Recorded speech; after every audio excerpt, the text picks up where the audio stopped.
Hello guys, कैसे हो आप लोग। तो फाइनली आज मैं बताने वाला हूं आपको वीडा VX2 से रिलेटेड कुछ टेक्निकल चीजें जो कि आपको इस स्कूटर को लेने के बाद ध्यान रखोगे तो आपका स्कूटर जो है लॉन्ग लाइफ चलेगा और आपका पैसा भी कम से कम खर्च होगा। कई लोग बाइक ले लेते हैं और फिर उसको चलाते हैं आड़ा टीड़ा रफ रूफ ऐसे करके, लेकिन इस स्कूटर को आप लोगे इलेक्ट्रिक स्कूटर में या कोई भी इलेक्ट्रिक व्हीकल है आप परचेज कर रहे हो, उसको आप रफ चलाओगे तो आपकी जेब जो है खाली करने में वो कोई कसर नहीं छोड़ेगा। तो मैं आज वही कुछ पॉइंट हैं जो कि आप अगर अपने ईवी स्कूटर को या गाड़ी को जो भी है आपके पास में उसको लॉन्ग लाइफ चलाना चाहते हैं तो किन किन चीजों को आपको ध्यान रखना है और आपको अपनी ड्राइविंग को कैसे सुधारना है। तो चलिए वीडियो को करते हैं स्टार्ट, और वीडियो को लाइक कर दें और हाइप करें और करें एक कमेंट प्यारा सा। और अगर कुछ पूछना है वीडा VX2 से रिलेटेड तो कमेंट में पूछ सकते हैं, और चैनल पे आए होने चैनल को कर ले सब्सक्राइब। तो फटाफट से करते हैं वीडियो को स्टार्ट। तो ये सामने खड़ा हुआ है मेरे वीडा VX2 प्लस। अब चलते हैं इसकी सीट पे बैठते हैं और सीट पे बैठने के बाद जीरो से शुरू करते हैं। पहले मैं सीट पे बैठ जाता हूँ। यहाँ पे मैं सीट पे बैठ गया। स्क्रीन थोड़ी सी गंदी हो रही है, इसको साफ कर लेता हूँ क्योंकि गुड़गांव में धूल मिट्टी बहुत ज्यादा है। अब मैंने इसको यहाँ पे ऑन कर लिया। तो ये थोड़ा ढलान पे है, मैं इसको स्टैंड पे ही लगा लेता हूँ, साइड स्टैंड पे, नहीं तो रुकेगा नहीं क्योंकि मेरे एक हाथ में फोन है और दूसरे में मेरे को फीचर्स बताने। देखो सबसे पहले मैं इसको ऑफ कर देता हूँ और यहाँ से ऑन करने के बाद आपको सबसे पहले एक चीज का ध्यान रखना है। जैसे आप अपने घर में स्कूटर को खड़ा करते हैं ना और घर की हाइट ज्यादा है, आपकी गली नीचे है, तो आप क्या करोगे, ऑन करने के बाद बैक करोगे ऐसे, तो ये ना झटका मारता है, ठीक है, क्योंकि मैग्नेट है मोटर में, उस मैग्नेट की वजह से बीच में मारता है झटका। तो आपको कभी भी करना है ऑफ में ही पीछे की तरफ लेके जाना है जिससे आपकी मोटर पे झटका नहीं लगेगा। एक तो सबसे पहले ये चीज आपको ध्यान रखनी है। अभी मैं स्कूटर को थोड़ा सा आगे कर लेता हूँ क्योंकि बहुत ज्यादा पीछे हो गया ये मेरे को वीडियो को दिखाने के चक्कर में। यहाँ मैं इसको थोड़ा सा आगे कर लेता हूँ। इसको कर लिया मैंने आगे, पीछे की तरफ आपको नहीं करना है। दूसरा इसका पॉइंट क्या है, जब भी आप अपना फोन वोन कुछ भी चार्ज करेंगे, देखो मेरा चार्जिंग पे लगा हुआ है, तो आपको स्कूटर ऑन में ही छोड़ना पड़ेगा तभी चार्ज होगा। यहाँ पे देखो दिखा देता हूँ आपको, ये मेरा फोन चार्ज हो रहा है। अभी मैं इसको ऑफ कर देता हूँ, ऑफ कर दिया। अब ये देखो ये डिस्कनेक्ट हो गया। इसको ऑन करूंगा तो यहाँ पे जो है ये चार्ज हो रहा है, तो ये ऑन में ही आपको करना है।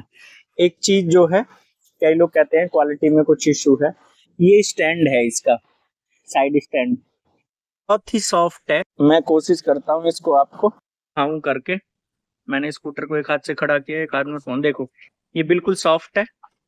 देखो बाइक जैसे ये टाइट नहीं है, अगर टाइट होता ना तो यहाँ जाने के बाद ये बैक नहीं करेगा, ठीक है।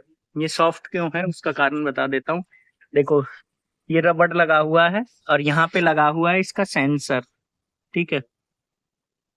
देखता हूँ दिखेगा कि नहीं दिख रहा है, लेकिन यहाँ पे इसमें लगा होता है सेंसर जो कि यहाँ पे इंडिकेट करता है, ये कर रहा है। अगर उसको तेजी से हम इस स्टैंड को तेज से हम बंद करेंगे ना तो ये सेंसर बहुत जल्दी डैमेज हो जाएगा। तो हमेशा स्टैंड को जो आपको क्लोज करना है वो बहुत सॉफ्ट तरीके से धीरे से करना है। एक इस चीज का आप ध्यान रखें। अब दूसरा पॉइंट क्या रखना है, जैसे मैंने ब्रेक दबाया हुआ है, ठीक है, सबको पता है कि ब्रेक लाइट का स्विच होता है बाइक्स में, ठीक है। ईवी में क्या होता है, इसको कंट्रोल करने का एक स्विच होता है जिससे हम स्कूटर को ऑन ऑफ करते हैं। तो देखो इसको मैं अगर छोड़ दूंगा तो पीछे की तरफ जाएगा। मैं थोड़ा सा बता देता हूँ कि आपको नहीं करना, ऐसे ऐसे ब्रेक का इस्तेमाल नहीं करना है, नहीं तो यहाँ पे जो इसमें सेंसर लगा हुआ है यहाँ पे वो सेंसर बहुत जल्दी खराब होगा, और खराब होगा तो जाहिर सी बात है इलेक्ट्रॉनिक सेंसर है तो थोड़ा सा जो बाइक का स्विच आता है उससे महंगा आता है, दोनों ही साइड में होता है।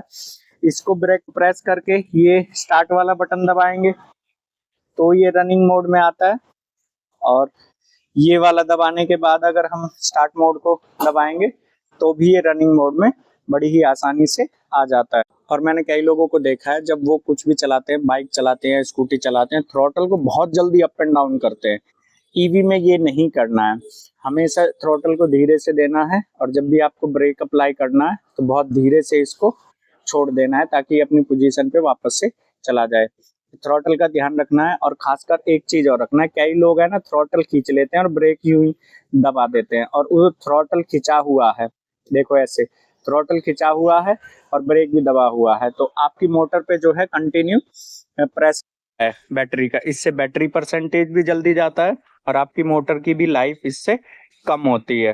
और इस स्कूटर में एक एडवांटेज ये है कि जब आप ब्रेक अप्लाई करते हैं तो ब्रेक अप्लाई करने के बाद में इसका थ्रॉटल है एकदम से कट नहीं होता है, जैसे ओला में कट हो जाता है तो इसका थ्रॉटल कट नहीं होता है, जिससे इसका बैलेंस है बहुत अच्छा रहता है। ओला में क्या होता है, जैसे ही आप ब्रेक हल्का सा अप्लाई करेंगे तो थ्रॉटल कट हो जाता है और आपको राइट लेफ्ट में कट मारना है तो कट नहीं लगता है, वो बैलेंस बिगड़ जाता है। और इसी वजह से आप देखेंगे कि ओला के जो मोस्टली स्कूटर्स हैं वो आपको बहुत अड़े भिड़े दिखाई देंगे। जैसे कि आप इस स्कूटर को देख रहे हैं, मैं ये नहीं कह रहा कि ये मेरा स्कूटर है तो ये नया, उस बात में कोई शक नहीं है, लेकिन ये देखो मिट्टी को अगर छोड़ दें तो चारों तरफ से ये साफ सुथरा है, ठीक है, कहीं भी ये टच नहीं है, अनटच है।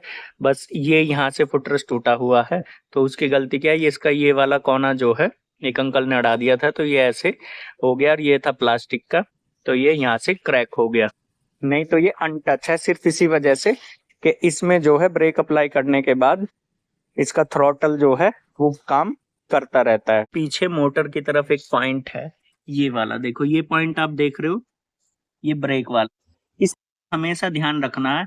कभी भी आप ब्रेकर, जैसे आप ब्रेकर लगा होता है स्पीड ब्रेकर और बीच में से कट होता है उसमें, ठीक है, उस कट में से आप निकालते हैं तो उसमें कई बार आपके साथ ऐसा हो सकता है कि आपने वो निकाला और ये वाला पहिया जहां से वो ब्रेकर टूटा हुआ था उसी साइड से निकाल दिया, तो ये वाला पॉइंट जो है अड़ सकता है।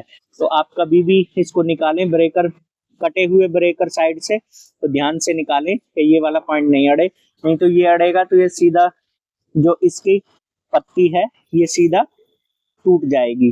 तो इस चीज का एक ध्यान रखना है हमेशा। बताऊं आपको अगले व्हील के बारे में, वो 90-90-12 का है, यानी इसकी जो ये है ये वाला एरिया, ये ठीक है, ये होता है 90 mm और इसका और ये जो बिट होती है ये होती है 90 mm और 12 इंच का जो है यहाँ से लेके टायर को यहाँ से यहाँ बीचों बीच क्रॉस करेंगे तो 12 इंच इसका साइज है, इसीलिए इसको बोलते हैं 90-90-12, यानी इसका ये वाला हिस्सा 90 mm का है और यहाँ से लेके यहाँ तक बिट तक ये 90 mm का है और उसके बाद में बीच से लेके ये ऊपर तक ये 90 mm का है। इसमें क्या ध्यान रखना है कि इसमें आप जो है 25 psi ही हवा रखनी है।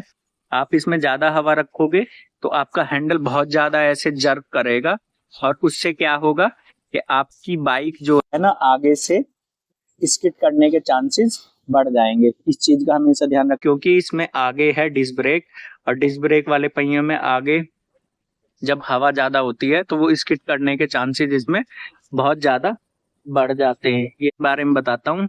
पीछे वाला जो पहिया है वो कितने साइज का है, वो 180-12 का है, यानी इसका जो ये है ये 10 mm मोटा है ये वाला टायर, ठीक है, 10 mm मोटा है। 80 इसकी जो है ये इसकी पिच है, पिच बोलते हैं इसको, यहाँ से यहाँ, मतलब ये जो है पीछे की तरफ से ज्यादा मोड़ेंगे तो ये स्लिप होने के चांसेस इसमें कम रहते हैं। और 12 mm जैसा कि मैंने आपको बताया ये टायर यहाँ से यहाँ ऐसे क्रॉस करेंगे तो 12 mm का। इसमें आपको कभी भी 35 psi से ज्यादा हवा नहीं डालनी है। आप डालने को तो इसमें 50 भी डाल सकते हैं और 60 भी आ जाती है इसमें। उससे एक फायदा होगा एक नुकसान होगा। फायदा ये होगा कि आपकी बैटरी परसेंटेज जो है वो कम डिक्रीज होगी, कम खत्म होगी बैटरी, लेकिन नुकसान ये होगा जैसे जैसे मान लो ये टायर घिसेगा और आप 50 psi ही डाल रहे हैं तो ये टायर जब कमजोर होगा यहाँ से तो इसमें गांठ निकल आएंगी, जिससे जो है आपका टायर बहुत जल्दी खराब हो जाएगा। 35 की जगह आप डाल सकते हैं अगर आप राइड वाइड में चलाते हैं, डबल सवारी में चलाते हैं। 40 से ज्यादा इसमें हवा नहीं डालनी है। अगर आप 40 भी डाल रहे हो तो इसको जो है वीकली एक बार चेक कराना है हमेशा। गुड़गांव में बारिश हुई जिसकी वजह से स्कूटर हो रहा है काफी साफ सुथरा और क्लीन रखना चाहते हैं तो एक चीज का ध्यान रखें, तो यहाँ पे इतने सेक्शन में जो है आप लेमिनेट करा लो या पीपीएफ करा लो, क्योंकि ये वाला हिस्सा जो है ना यहाँ पे स्क्रैच लगती है। कारण जब भी आप चेक करोगे ना स्कूटी को कि ये डिक्की लगी है कि नहीं, तो आप इसको ऐसे चेक करते हो ऐसे, और जब खोलते हो तब भी ऐसे ही खोलते हो, तो इसकी वजह से यहाँ उंगलियां लगती हैं, जिसकी वजह से यहाँ इसमें भी काफी स्क्रैच आ रही है, लेकिन ये आपको फोन में नहीं दिखाई दे रही है। देखता हूँ, देखो ये दिख रही है स्क्रैच, यहाँ से इसका कलर जो है फेड हो गया है। तो इसमें फोन कभी भी रखना है, देखो यहाँ पे फोन रखने के लिए है पॉकेट, इसमें आप भी रखना है। तो इसमें आपको कपड़ा या कोई फॉर्म आप डालें पहले उस साइड में और इस साइड में, उसके बीच में फोन डालें तो फोन आपका निकलेगा नहीं, नहीं तो जैसे ही ब्रेकर से क्रॉस करेंगे तो आपका फोन जो है। दूसरा ये है कुंडा, इसका वेट जो है प्लास्टिक का ये भी ये 3.5 kg तक का लोड बर्दाश्त कर सकता है, उससे ज्यादा वजन ये नहीं झेलेगा, टूट जाएगा। हमेशा ध्यान रखना है इससे ज्यादा वेट इस पे ना टंगे। तो ये आज के कुछ पॉइंट थे जिससे आप अपने ईवी को ना सेफ रख सकते हो और आपकी जेब से कम पैसा जो है खर्च होगा इसको यूज करने में।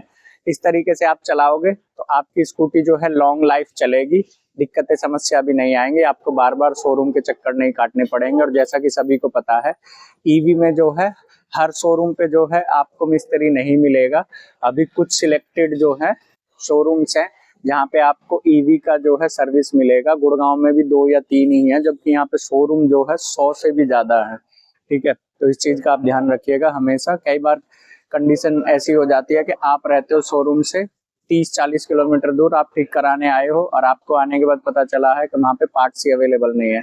तो इसीलिए इसका रख रखाव सॉफ्ट तरीके से आप रखोगे तो आपका स्कूटर जो है लॉन्ग लाइफ बड़ी ही आसानी से चलता रहेगा। और जैसा कि एक व्यूअर ने मुझसे पूछा था इसका डेली जो है चार्जिंग कॉस्ट क्या है, तो भाई मेरे यहाँ पे 4 रुपए यूनिट के हिसाब से बिजली का बिल आता है, तो ये 13 रुपए में फुल चार्ज हो जाता है। 4% से लेके 100% तक आपके यहाँ जो भी रेट हो उससे कैलकुलेट आप कर लो। ठीक है, तो महीने का जो इसका खर्चा है वो तकरीबन 450 रुपये मंथली है, अगर आप इसे सिर्फ घर में चार्ज करते हो। तो करता हूँ आज के वीडियोस को यहीं पे खत्म। वीडियो लगे आपको अच्छा तो वीडियो करना है लाइक, शेयर, सब्सक्राइब और हाइप। फिर मिलते हैं एक नए टॉपिक के साथ नेक्स्ट व्लॉग में, तब तक के लिए बाय बाय।